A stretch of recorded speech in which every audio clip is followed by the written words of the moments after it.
మనం మిథున రాశి చూస్తే ఇందులో ఉన్న నక్షత్రాలు మృగశిర 3, 4 పాదాలు, ఆరుద్ర 1, 2, 3, 4 పాదాలు, పునర్వసు 1, 2, 3 పాదాలు అంతా మిథున రాశిలో ఉంటారు. పేరు బలం బట్టి చూస్తే ఇందులో కా, కీ, కు, ఖం, జ్ఞ, చ, కే, కో, హ అన్న లెటర్స్ అంతా కూడా మిథున రాశిలో ఉంటారు.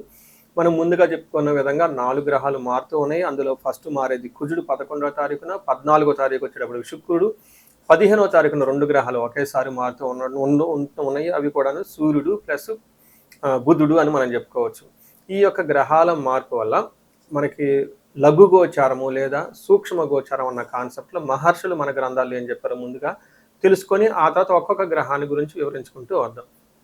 ఇందులో సూర్యుడు మీరు చూస్తే 12వ హౌస్లో 15 రోజులు ఉండి తర్వాత 11వ హౌస్లో 15 రోజులు తర్వాత 12వ హౌస్లో మారటంతో మిక్స్డ్గా ఉంటారు, కానీ చాలా బాగుంటుంది సూర్యుడు. అంటే కొంచెం లైట్గా ఇబ్బంది పెట్టే విధంగా ఉన్నా కానీ ఓవరాల్గా బాగుంటుందని గమనించుకోవాలి. ఏ ప్రకారంగా అంటే విత్త లాభం ఫస్ట్ 15 రోజులు సూర్యుడు బాగా సపోర్ట్ ఇచ్చి ధనం సంపాదించుకోగలుగుతారు. తర్వాత ధనచ్ఛేద అంటే విపరీతంగా ధనం ఖర్చు అయిపోయే అవకాశం ఎక్కువ ఉంటుందని గమనించాలి.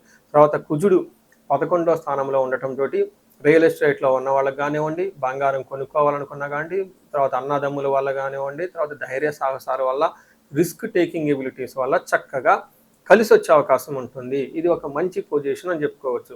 ఇలా సూర్యుడు కుజుడు ఇద్దరు చక్కగా కలిసి రావటం ఇంకా బాగుంటుంది. అఖిల విషయ భోగం, అన్ని విషయాల్లో భోగప్రదంగా ఉంటుంది. ఇది శుక్రుడి వల్ల అని గమనించాలి. తర్వాత బుధుని వల్ల అవమానాలు జరిగే అవకాశం ఉన్నప్పటికీ కానీ మీరు చాలా తెలివితేటలుగా చాకచక్యంగా వాళ్ళకి మళ్ళా రివర్స్ టెండర్ పెట్టేసి వాళ్ళని కింద డౌన్ కూర్చోబెట్టేస్తారు. సో ఏ ప్రకారంగా చూసినా ఈ మే మంత్లో మిథున రాశి వాళ్ళకి బాగుందని గమనించాలి. మనం ఇప్పుడు ఒక్కొక్క గ్రహం ఎలాంటి రిజల్ట్ ఇస్తుందో చూద్దాం. అందులో ఫస్ట్ మనం సూర్యుడు 12వ స్థానంలో ఉండటంతో మన మహర్షుల సంస్కృతిలో ఏం చెప్తారంటే స్వస్థాన నాశనం చైవ బంధురోగ ధనవేహ ప్రాణపర్యంతమాపత్తిం అవమానం వ్యయే రవి అంటారు. అంటే 12వ స్థానంలో రవి ఉంటే ఏమవుతుందంటే స్వస్థాన నాశనం చేయవ. ఇది కొంచెం జాగ్రత్తగా ఉండాలి. మీ జాబులో అది కూడాను 15th నుంచి 25th వరకు ఇబ్బందులు వస్తాయి గమనించండి. కొంతమందికి జాబ్ పోయే అవకాశం కూడా ఉంటుంది. అయితే మీకు జాబ్ పోయేంత అయితే అవకాశం ఉండదు, కానీ బాగా ప్రెషర్ ఉంటుందని గమనించుకోవాలి. మీ పీర్ ప్రెషర్ అంటే అటువంటి వాళ్ళ నుంచి, మేనేజ్మెంట్ ప్రెషర్ నుంచి వస్తుంది. కొంచెం ప్లాన్డ్గా ఉండాల్సిన టైం అని గమనించుకోండి. మీకు రహస్యం చెప్తాను కాబట్టి. తర్వాత బంధురోగ ధన వ్యయం అంటే ఈ టైంలో బంధువుల వల్ల కానివ్వండి, రోగాల వల్ల కానీ వ్యయం ఖర్చు అవుతూ ఉంటుంది.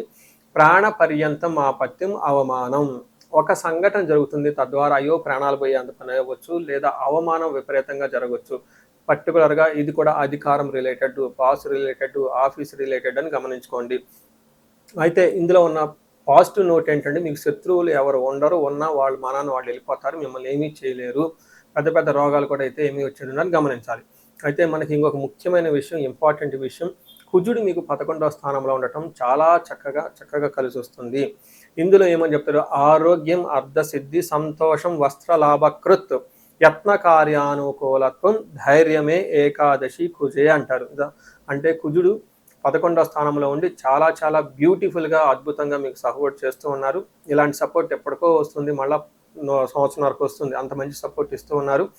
ఇందులో ఏం చేస్తారు, ఆరోగ్యం బాగుంటుంది, ధనలాభం బాగుంటుంది, సంతోషం బాగుంటుంది, షాపింగ్ చేసి మంచి బట్టలు కొనుక్కుంటారు. యత్న కార్యానుకూలత్వం, మీకు ముందు కొంచెం జాబ్లో ప్రాబ్లంగా ఉంది కానీ చెప్పుకున్నాను కాబట్టి, అయితే కుజుని వల్ల కొంచెం క్లవర్గా ఉండేసి మంచి ఎఫర్ట్ పెడితే అనుకున్న పనులు సాధించుకునే అవకాశం కూడా ఎక్కువ ఉంటుంది.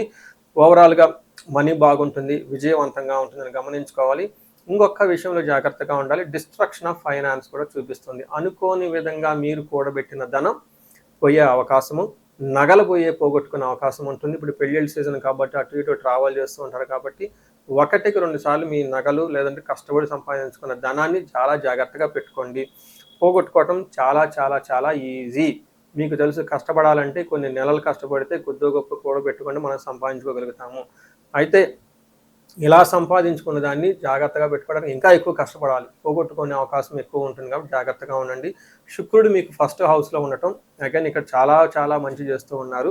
ఇందులో అర్ధలాభాచ స్త్రీ సౌఖ్యం పరస్త్రీ సంగమం తద యత్న కార్య లాభస్యాత్ జన్మగే భృగునందని అని చెప్తాను. అంటే దీంట్లో ఏమవుతుంది, ధనలాభం వస్తుంది, మనస్సౌఖ్యంగా ఉంటుంది, పర స్త్రీలతో లేదా పర పురుషుల నుంచి సపోర్ట్ బాగా వస్తుంది. అంతేకాకుండా చేసిన పనుల వల్ల ధనలాభం వస్తుందని గమనించుకోవాలి. అంటే ఒక మంచి భార్యాభర్తల మధ్య కానివ్వండి, స్త్రీ పురుషుల మధ్య కానివ్వండి, పెద్దవాళ్ళు చిన్నవాళ్ళ మధ్య ఒక పరస్పర అవగాహనతోటి చక్కగా ముందుకి అందరితో కలుపుకొని వెళ్ళిపోయే టైం ఉందని మీరు గమనించాలి. తర్వాత మీకు ఇందులో ఉన్న నక్షత్రాలు అంగగోచారం, సూక్ష్మ గోచారం అన్న ఒక కాన్సెప్ట్ మన మహర్షులు ఇచ్చారండి. It's a very beautiful concept. ఇందులో మృగశిర, ఆరుద్ర, పునర్వసు 3 నక్షత్రాల వారిగా చూసుకుంటే ఏ నక్షత్రం వాళ్ళకి ఎలా ఉందో చూద్దాం. ఇందులో మృగశిర నక్షత్రం వాళ్ళకి ఫస్ట్ క్షేమంగా ఉంటారు, సౌఖ్యంగా ఉంటారు, లాభప్రదంగా ఉంటుందని గమనించాలి. అయితే ఛాలెంజెస్ ఎక్కడ ఉన్నాయంటే మృత్యు భయము, నాశనము అని చూపిస్తుంది. అనుకున్న పని ఎక్కడో మీకు ఆగిపోవటంతో దాని ద్వారా భయపడుతూ ఉంటారు. ఫ్యూచర్ ఎలా ఉంటుంది, అసలు ఆ పని ముందుకెళ్తారా ఏంటి అనేది కొంచెం అలజడిగా గురయ్యే అవకాశం ఉంటుంది. అలానే ఆరుద్ర నక్షత్రం వాళ్ళకి క్షేమంగా ఉంటారు, లాభప్రదంగా ఉంటారు, సౌఖ్యంగా ఉంటారు, ఫారిన్ వెళ్ళే అవకాశం ఎక్కువగా ఉంటుంది. ఫారిన్ రిలేటెడ్లో ఉన్న వాళ్ళకి చాలా చక్కగా ఉంటుంది.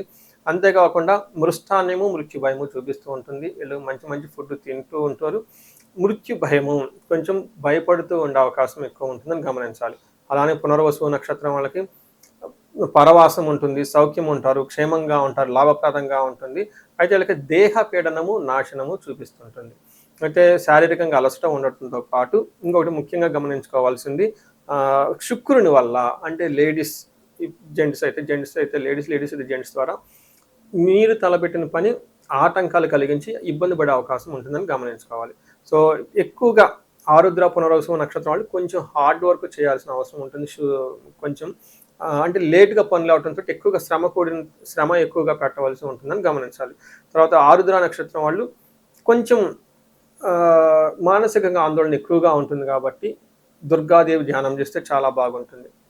ఈ రాశి వాళ్ళకి అందరూ అంతా బాగుంది కాబట్టి ఒక సూర్యుడు మాత్రం ఇబ్బంది పెట్టే విధంగా ఉండటంతో సూర్య అష్టకం చదవటం, సూర్యుడికి ఆర్గ్యం ఇవ్వటము, గోధుమలు ఒక ఆవుకి తినిపించడము లేదంటే దానం చేయటం ద్వారా మీకు చాలా బాగా కలిసి వచ్చే అవకాశం ఉంటుందని సూర్య నమస్కారాలు చేయండి.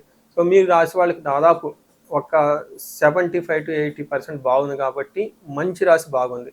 ఎవరికైనా ఇంకా ఏదైనా కనుక ప్రాబ్లం ఉంటే ఈ రాశి వారికి ముఖ్యంగా ఎవరైతే ఏజ్ 35 నుంచి 45 మధ్యలో ఉన్నారో వాళ్ళకి ఒక రీసెర్చ్ గ్రూప్ లాగా స్టడీ చేస్తున్నాను నేను.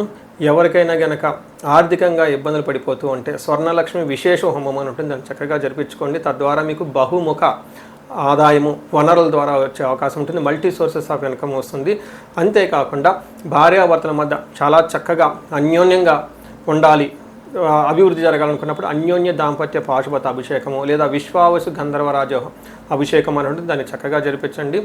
అంతేకాకుండా చాలాసార్లు మేము చండీ హోమాలు ఎక్కువ జరిపిస్తూ ఉన్నాము. లాస్ట్ మంత్ చూసుకుంటే చాలా చండీ హోమాలు చేసాము. ప్రతి ఒక్కళ్ళకు కూడా శత్రు బాధలు ఉన్నా లేదంటే కోర్టు వ్యవహారాలు సరైన అట్టిడు కాకుండా మధ్యలో ఆగిపోతున్న మీరు ఆఫీసుల్లో ఒక మంచి మేనేజర్ లెవెల్ పొజిషన్లో ఉండి సీనియర్ పొజిషన్లో ఉన్న మీ మీద ప్రమోషన్ రాకుండా అడ్డుపడుతున్న వేరే వాళ్ళు మేము కావాలని ఇబ్బంది పెడుతున్నా కానీ ఇలాంటి వాళ్ళు చండీ హోమం చేయించుకున్నా, అలానే రాహు దశ ఎవరికైతే నడుస్తుందో వాళ్ళంతా రాహు అంతర్దశలో వాళ్ళు ఉన్నారో చండీ హోమం చేయించుకుంటే చాలా బాగుంటుంది.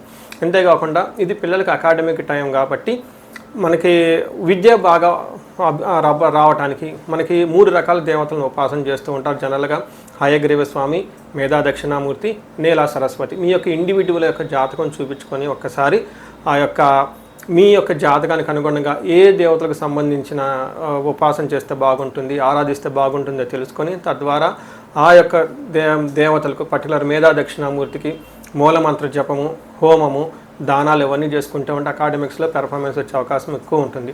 ఇవి కాకుండా మీకు ఎలాంటి సమస్య ఉన్న, కాలసర్ప దోషం ఉన్న, పర్టికులర్గా వివాహానికి ఇది మ్యారేజెస్ టైం కాబట్టి మీకు 28 సంవత్సరాలు 27 వచ్చి ఇంకా వివాహం పోవట్లేదంటే ఖచ్చితంగా ఏదో ఒక దోషం ఉంటుంది. అవన్నీ చూపించుకొని పరిహారాలు చేయించుకుంటే తీవ్రతను బట్టి చక్కగా పెళ్ళే అవకాశం ఎక్కువ ఉంటుంది.